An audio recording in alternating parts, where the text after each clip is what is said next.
everyone. Now let us see next term, number of encirclement. Number of encirclements. Now let us see how we can define number of encirclements. When a point is encircled by a closed path, a number, suppose capital N, is assigned to the number of encirclements in the prescribed direction. For clockwise direction, we can say it is plus n, and for counterclockwise direction or for anti-clockwise direction it is minus n. So suppose n is number of encirclements in the prescribed direction. Number of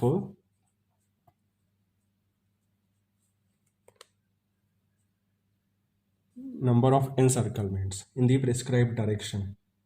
For clockwise direction it is plus n. For clockwise direction it is plus n,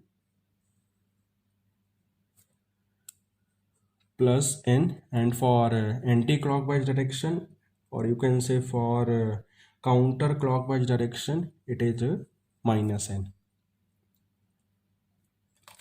Now let us see how we can define number of encirclements. Suppose we have a contour, first contour C1 like this. Horizontal will define real axis, vertical will define imaginary axis. Suppose we are traveling in clockwise direction. Suppose we have contour C1. Suppose we have point A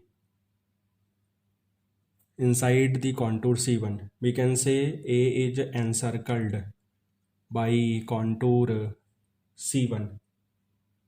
So here n becomes plus 1 because number of encirclement we have 1, or you can say A is encircled by C1 only one time. So here n becomes plus 1. Suppose this is diagram 1. Let us consider a second contour.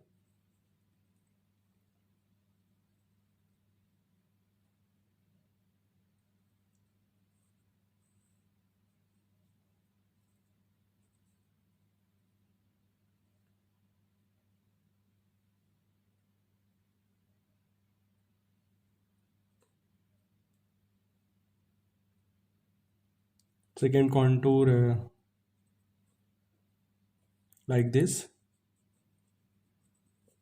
and here we are traveling in anti-clockwise direction. Suppose contour is C2. This is real axis, this is imaginary axis. Suppose point A we have inside the contour C2. So here n becomes minus 1 because A is encircled by C2 in anti-clockwise direction only by one time. That's why n becomes minus 1. Now let us consider a third contour. Suppose this is my second contour. Let us consider third contour.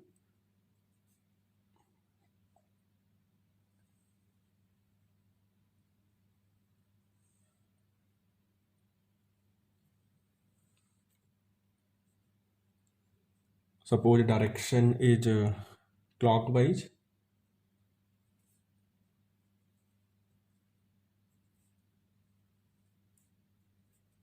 This is my real axis, this is my imaginary axis. Suppose we have a point A. Now let us see what is the value of n.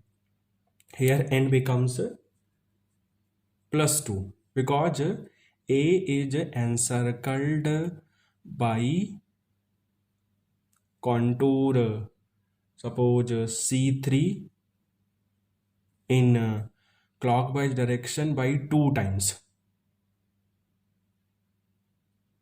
That's why n becomes 2. Or you can say n is encircled by this in clockwise direction, and A is also encircled by this path in clockwise direction. So you can say A is encircled by contour C3 in clockwise direction by 2 times. That's why n becomes plus 2. Similarly, we can calculate number of encirclements according to given contour. So this concept is used in Nyquist stability criteria to define the stability of the closed loop system. So this is a very important concept. Now let us see next term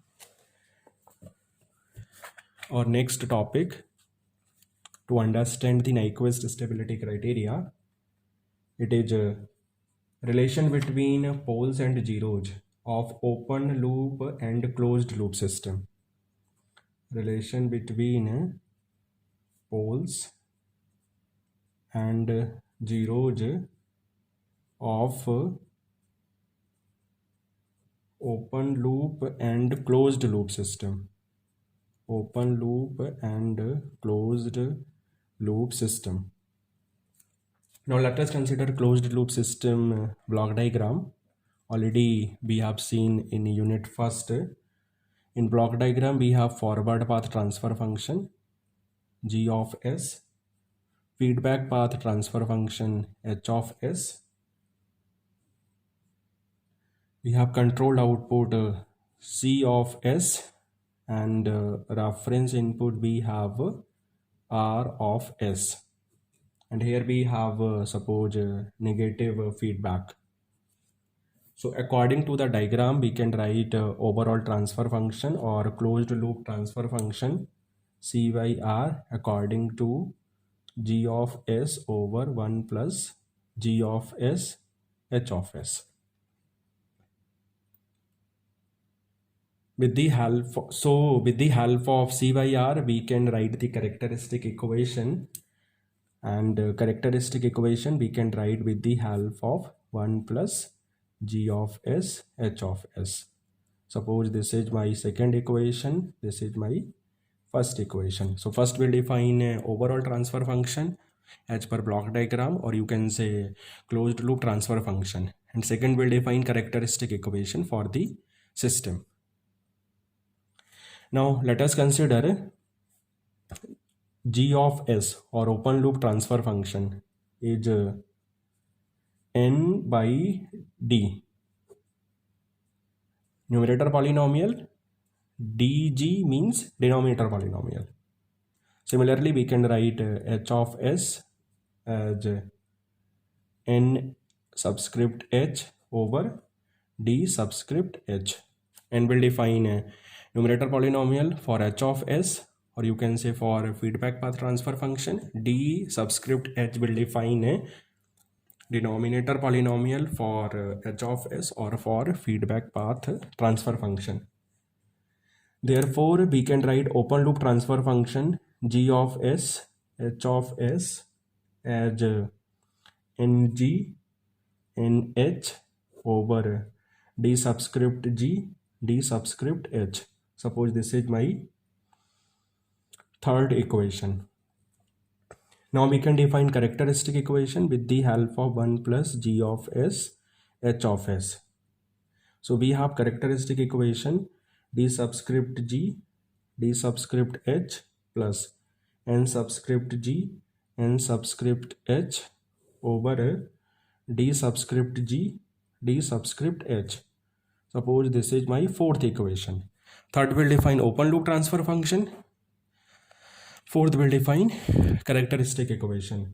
Now let us evaluate closed loop transfer function C by R. We can calculate C by R according to G of S over 1 plus G of S, H of S. We know G of S, we know G of S, H of S. So we have a closed loop transfer function according to N subscript G, D subscript H over D subscript G, D subscript H plus N subscript G, N subscript H. This is my fifth equation. Now let us see equation third, equation fourth, and equation fifth. We can say poles of characteristic equation. Poles of characteristic equation means poles of characteristic equation means dg dh. It means poles of open loop transfer function dg dh. So in third equation and in fourth equation we have same denominator polynomial. So we can say poles of characteristic equation equal to poles of open loop transfer function means G of S, H of S. Second point is zeros of 1 plus G of S, H of S. Zeros of characteristic equation equal to poles of closed loop transfer function.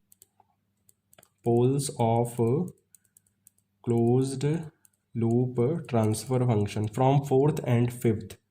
You can easily see that